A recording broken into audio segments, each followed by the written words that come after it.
आपकी एक सब्सक्रिप्शन हमें बेहतरीन वीडियोस बनाने का हौसला देती है।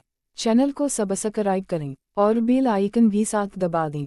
अस्सलाम वालेकुम दोस्तों, आज की कहानी बहुत ही शानदार होने वाली है। कहानी को पूरा सुनने के लिए हमारे साथ रहिएगा। बढ़ते हैं आज की कहानी की जानी। मेरा नाम मारिया है और मैं इस्लामाबाद से ताल्लुक़ रखती हूँ। ये उन दोनों की बात है जब मैं 10वीं जमाई में पढ़ती थी और मेरी उम्र 18 वर्ष थी। मेरे बस स्कूल में टीचर थे, उनकी एक ही बहन थी, यानी मेरी एक ही बहू थी। मेरी फो की शादी बहुत ज़्यादा गरीब घराने में हुई थी, इसलिए मेरे अब्बा ही मेरी फूफी का ख्याल रखा करते थे और अक्सर औकात हमारे घर में ही रहा करती थी। मेरी बुक होगा एक ही बेटा था जो मेरा हम उम्र था। मेरी और मेरी पाऊपा के बेटे की बहुत ही ज़्यादा बनती थी। वह भी मुझे बहुत ज़्यादा प्यार करती थी और जब भी मेरे घर आई मेरे लिए खूब तो फिर लेकर आई थी। मेरी बूथ के बेटे का नाम अली था। अली भी मेरी तरह बहुत ही ज़्यादा अट्रैक्ट हो रहा था। अली की उम्र इतनी ज़्यादा नहीं थी, लेकिन वो बातें बड़ों वाली किया करता था। इसकी हर बात से ऐसा लगता था जैसे वह मुझे इस सवाल करना चाहता हो। उसकी अक्सर बातें मुझे बिल्कुल भी समझ नहीं आई थी, लेकिन मैं बहुत ज़्यादा परेशान थी कि आखिर वो क्या कहना चाहता है। मैं इसे बच्चा समझती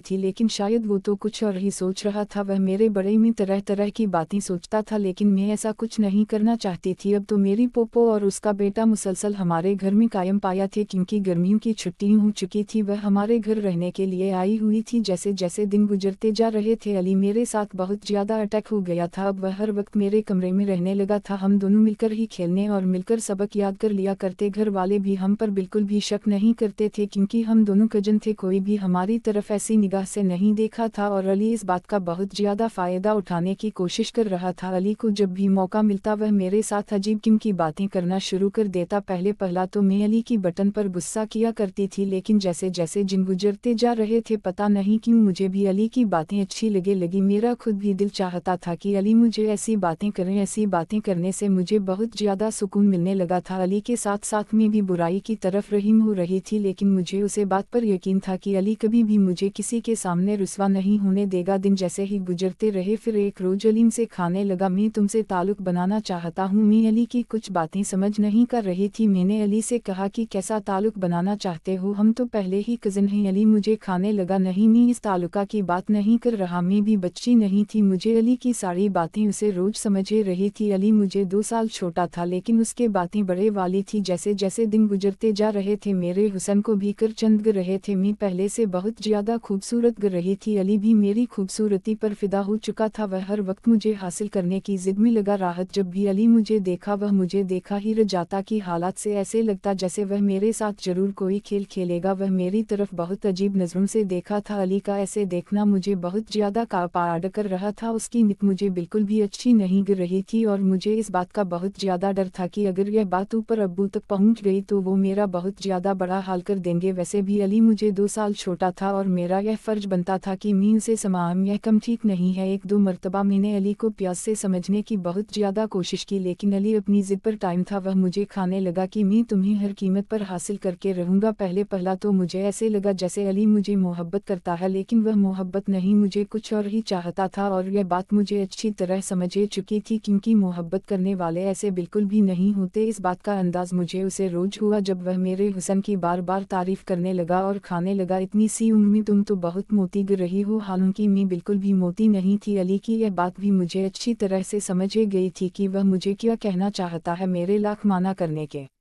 बावजूद अली अपनी जिद पर कायम था। वह सिर्फ मौके की तलाश में था। फिर एक रोज ऐसे ही हुआ कि मेरे अब्बू और मेरी फूफा बाजार चले गए। हम दोनों घर में अकेले थे। अली को जब यह बात पता चली तो वह मेरे कमरे में गया। उसे वक्त में बेड पर बैठी किताबें पढ़ रही थी। अली मेरे कमरे में आया और मुझे खाने लगा, आओ आज मिलकर कुछ देखते हैं। वह अपना लैपटॉप भी अपने साथ लेकर आया था। मैं अली की बात में गई और हम दोनों एक मूवी देखने लगे। अली मेरे बिल्कुल साथ बैठा हुआ था। उसकी नज़र इस मूवी पर नहीं थी बल्कि मुझमें पर थी, लैपटॉप की तरफ कम और मेरी तरफ ज़्यादा देख रहा था। वो मेरी तरफ देखकर बहुत हंस रहा था। फिर अचानक अली ने लैपटॉप बंद कर दिया और मुझे खाने लगा, क्या तुम मेरा साथ डॉगी? मैंने अली से पूछा, तुम किस साथ की बात कर रहे हो? अली मुझे खाने लगा, बस तुम मेरी यह बात किसी को मत बताना। मैंने अली से कहा, पहले तुम मुझे वो बात बताओ। अली मुझे खाने लगा, तुम्हें खुद पता चल जाएगा, बस तुम वादा करो कि तुम यह बात किसी को नहीं बताओगी। उसे रोज मैंने हम ही भर ली कि ठीक है मैं यह बात किसी को नहीं बताऊंगी। अली ने मेरा हाथ पड़ा और मेरे हुस्न की टाइप फिर से शुरू कर दी। फिर अली मूस खाने कहने लगा, मैं तुम्हारी चिड़िया देखना चाहता हूँ। मैंने अली को जब कहा कि मेरे पास तो कोई चिड़िया ही नहीं है तो वह मेरी तरफ देखकर हंसने लगा। फिर अली मुझे खाने लगा। क्या तुम अपनी चिड़िया कुछ डर के लिए मेरे हवाले कर सकती हो? मैंने अली से कहा कि मुझे तुम्हारी कोई बात समझ नहीं रही, मेरे पास ऐसी कोई चिड़िया नहीं है जो मैं तुम्हें दे सकूं। उसके बाद जो कुछ अली ने कहा वो सुनकर मेरे पैरों तले से जमीन निकाल गई। मैं सोच भी नहीं सकती थी कि अली मुझे ऐसी बात करेगा उसे रोज। फिर अली ने वो कुछ किया जो मैं कुछ सोच भी नहीं सकती थी और मेरे जहन में भी नहीं था। वो इतनी अच्छी तरह सब कुछ कर रहा था, मुझे ऐसा लग रहा था जैसे वो पहले सब कुछ कर चुका हो। वो ये कम बहुत अच्छे तरीके से सर इल्जाम दे रहा था, लेकिन मुझे हर वक्त यही डर लगा हुआ था कि कहानी पोपो और अब्बू घर वापस न आए जाए। मैं बहुत ज्यादा खूबसूरत हो रही थी, हालांकि अभी अली की उम्र तकरीबन 14 साल थी, लेकिन फिर भी उसे कोई डर ही नहीं था। मलिन मुझे भी उन बटन में लगा लिया था। अब मेरा भी हर रोज ऐसा ही मन करता मैं अली के साथ यही सब कुछ करती रहूं। अब मेरा खुद दिल करता था कि मैं अपनी चिड़िया अली के हवाले कर दूं। अली भी मेरी चिड़िया के साथ बहुत ज्यादा खेलते था। अली का तोता भी कुछ ज्यादा बड़ा नहीं था, इसलिए मुझे कुछ भी फर्क नहीं पड़ता था। मैं और अली एक दूसरे के साथ बहुत ही ज्यादा खेलने थे। अली भी समझदारी के साथ सारे कम सारे अंजाम देता था। मुझे इत्मीनान था कि अली यह बात किसी तक नहीं पहुंचने देगा। अब जब कभी अली का दिल करता वो मेरी चिड़िया लेने के लिए मेरे कमरे में ही जाता था और मैं भी अली को बिल्कुल भी माना नहीं करती थी, क्योंकि अली के साथ साथ मैं भी बहुत ही ज्यादा खुश हो जाया करती थी। दोस्तों, कहानी अच्छी लगी हो तो चैनल को सब्सक्राइब करना मत भूलिएगा और कहानी को ज्यादा से ज्यादा शेयर करें और बेल आइकॉन को प्रेस कर लेने ताकि हर आने वाली नई कहानी का नोटिफिकेशन आपको आसानी मिलता रहे। मिलेंगे अच्छी और उम्दा कहानी के साथ, तब तक के लिए अल्लाह हाफिज।